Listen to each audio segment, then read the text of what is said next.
and it refers to a disagreement or controversy about ideas, opinions, or points of view. It can also be called ideational conflict because it focuses on ideas, not people. If a group doesn't understand conceptual conflict, they can quickly face understandable personality clashes.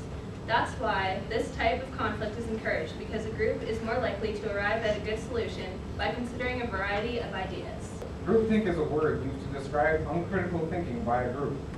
Animal was just demonstrating that, agreeing with everything everybody else was saying. That's right. Animal is now thinking about the options. There are 4 factors that contribute to groupthink. The first factor is the presence of a strong leader. The second factor that contributes to groupthink is the presence of a high level of cohesion. Actually, procedural norms are basically a group's rules of operation. I know the rules of operation. You have to take out the funny bone without touching the sides or the buzzer will go off. Pay attention, broker. When a group lacks procedural norms or rules of operation, the group tends to not engage in critical discussion. And without critical discussion, you might make bad decisions. That's right, Kermit. Good job. Are you guys ready to learn about the 4th factor? You bet. Well, what is it? The 4th factor is group isolation. So I'm going to discuss the 3 illusions associated with groupthink. The first one is the illusion of oneness. In this illusion, individuals who have doubts or criticisms keep them to themselves. Why? Because they mistakenly believe no one else has any doubts. They think everyone else must be in agreement with the plan. So the first illusion is the illusion of oneness, where Ralph didn't want to share his idea with everybody because he thought he was wrong. But I was right. And illusion 2 is the illusion of invulnerability, where the group thinks they cannot fail.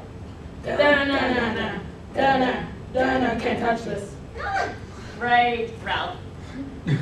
And the third illusion of moral superiority, where the group thinks it's better than everyone else. But there are solutions to these illusions. Can anyone repeat back the processes of critical discussion? Research and presentation. Discussion and reflection. Reconsideration and decision. That's great, you guys. Critical discussion will lead to better decisions and greater productivity. That means greater effectiveness in achieving task goals. Task goals are goals about getting the job done. So that's right, specific goals about getting the work done. Let's talk about the 8 rules that should be observed through the process. Rule number 1, criticize ideas, not persons. This is brainstorming. When you brainstorm, you concentrate on the ideas and not who suggested them. Rule number 2 is focus on the best decision, not on winning. Okay. Rule number 3 is encourage everyone to contribute. Rule number 4 is listen to everyone's contribution. Listening actively involves conveying your intention to listen, listening with your whole person, and paraphrasing what the speaker said to show you understand. And rule 5 is use effective communication skills. Rule number 6, consider all the facts.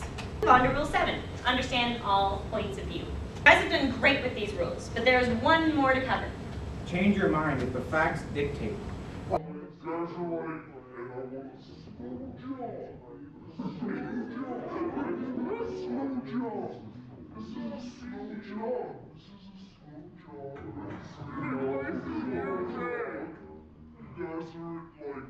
like,